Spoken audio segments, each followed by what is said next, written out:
Good Friday, everybody, which means hopefully at least some of us are thinking about sacrifice, sin, and confession.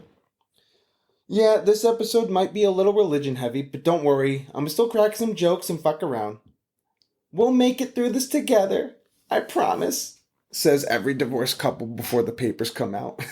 But seriously, stay with me on this. It's just that with Easter coming up and Reconciliation Monday passing, it just got me thinking. Which, I'll be honest, I didn't partake in. Bro, I went to confession one time, and I think I messed it up.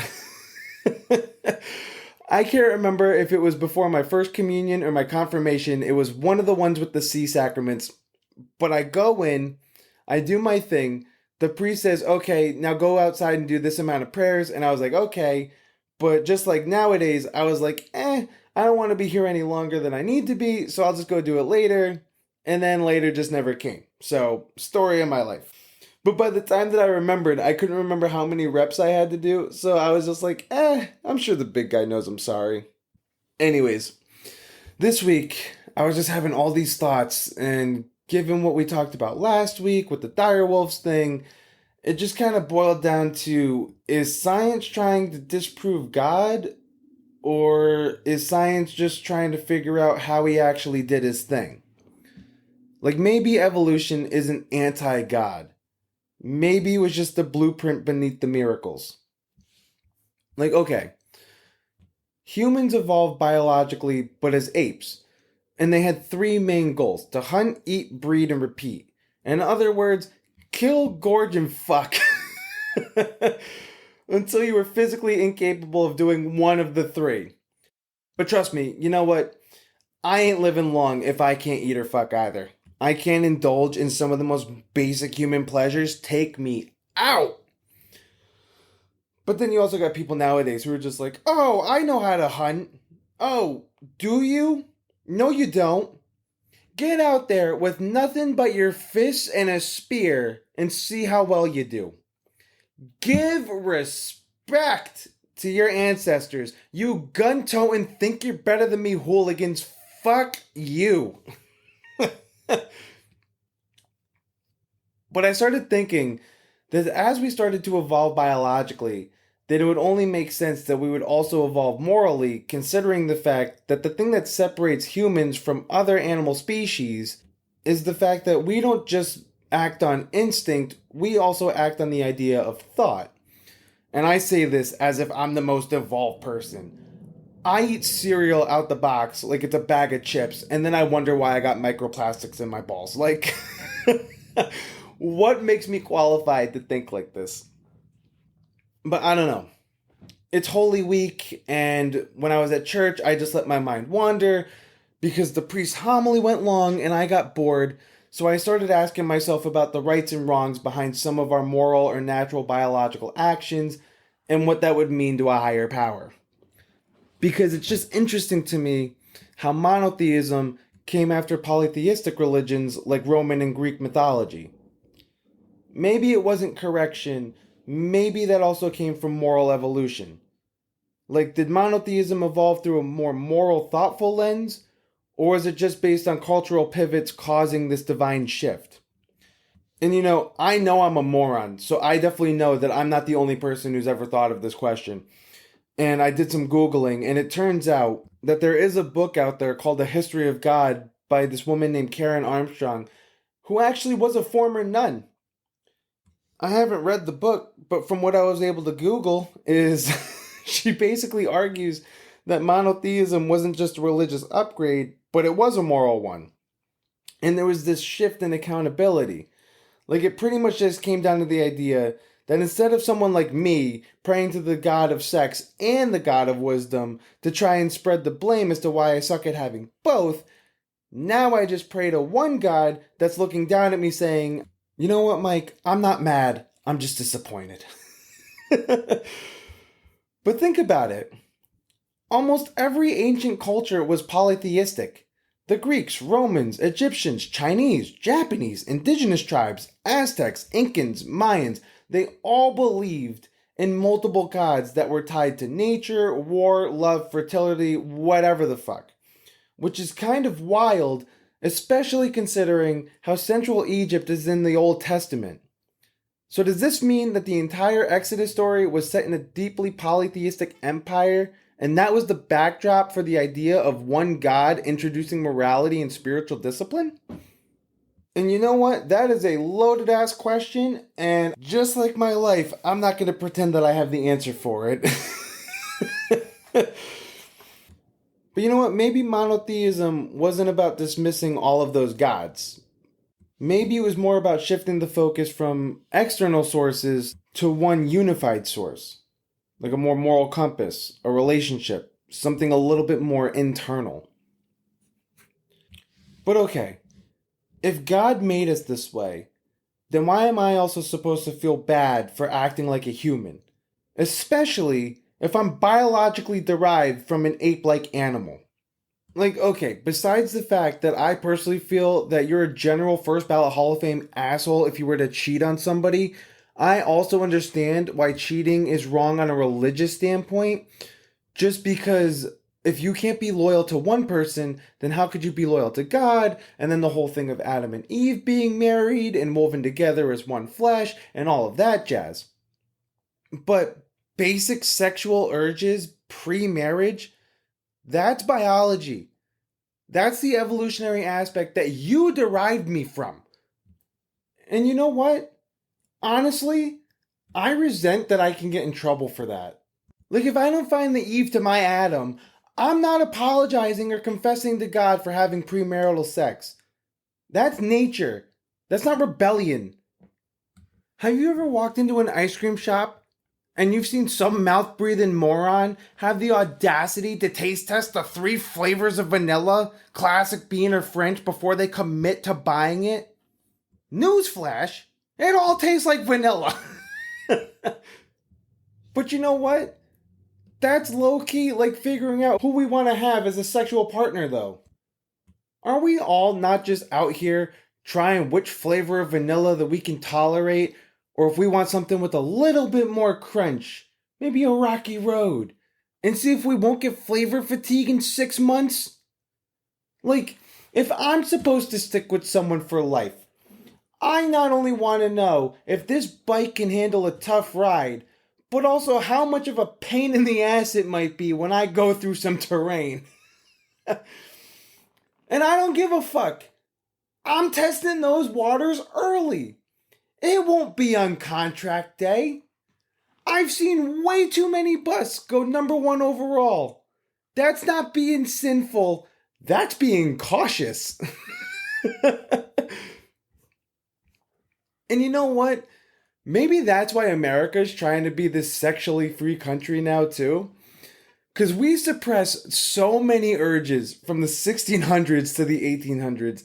And honestly, the poor women back then. I mean, ladies, you complain so much how selfish men are in the present day. But at least some of us are actually doing our best to try nowadays. You ever look into how the vibrator got invented? Women used to go to the doctor with cases of quote-unquote hysteria. So to relieve this hysteria, a doctor would use a vibrating machine on their pelvic area. And they would walk out feeling so much better for obvious reasons. Because none of those women's husbands were doing the one job that they had. And you know what? If I didn't get off in God knows how long, I would have hysteria too. You know what's crazy is, back then, women weren't insane. They were just horny. I mean, I swear to God, you can look this up. The lines that these doctors would have out the door. So they just ended up selling these things as vibrators so women can get themselves off. But you know what's crazy though? From what I've looked up, jerking off itself isn't a sin. Porn is. But what counts as porn? Visuals? Memory? Like, I can't help it if my brain wants to get creative. So no, I'm not going to confess for shit that I know I'm also going to keep doing based on the way that God made me. And plus, also, I'm not going to apologize for something that I'm actually not that sorry for either. Like, trust me, he knows that I'm not sorry. And if you keep apologizing for the same thing and you just keep repeating the offense, you're not sorry either. You're just looking for a get out of jail free card. You're just pissed off that you got fucking caught. But do you know what I am sorry for? I'm sorry for doubting God. I'm sorry that I'm questioning him and not believing I'm going where he wants me to go. I'm sorry that right now I feel like I've been being smited for a reason that I can't see or understand. And I had a slip up. I had a moment of weakness, and I broke my Lenten promise. And honestly, I don't even know why. Especially being this fucking close to the finish line. That's also what really pisses me off about it. Maybe it was just a natural human sin type of caving. Or maybe I was thinking, oh, you're not listening to me? Fine. Then I'm not going to listen to you either. And you know what really sucks is, after I had that little slip up, besides the things that I can complain about, I started to realize that I actually have a lot of things going on that I should recognize as wins, and that I should be grateful and saying thank you, rather than also being in a mindset of, oh God, why this and why that? And I was just selfish, thinking about the stuff that made me upset. And to me, that's the real sin. It's not something vanilla, like succumbing to a basic human urge such as sex. God forbid it's premarital. To me, the real sin? It's that little silent protest. That moment of caving and giving in to the things that you legitimately promised to avoid. I mean, honestly, besides me just being stuck on a path that I don't know where it's going, I had a moment of spice when things are actually going pretty fucking nice. Actually, you know what? Speaking of spice, I just had a fucking random thought. Back in the day, anything with spice in it was called deviled. Hence where we get the term like deviled eggs. But you wouldn't call a woman deviled. So is that where we get the term sourpuss? Oh, I'm sorry. I know that was stupid.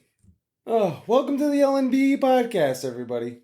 But bad joke aside, this year on 420, as Christians everywhere will seemingly be rising with the Lord, maybe just take a second to think about how the season of Lent and Easter is less about perfection and more about showing up anyway, and honestly, not focusing on the negatives, but some of the small joys and victories, and having hope that we can release our guilt and just have a fresh start.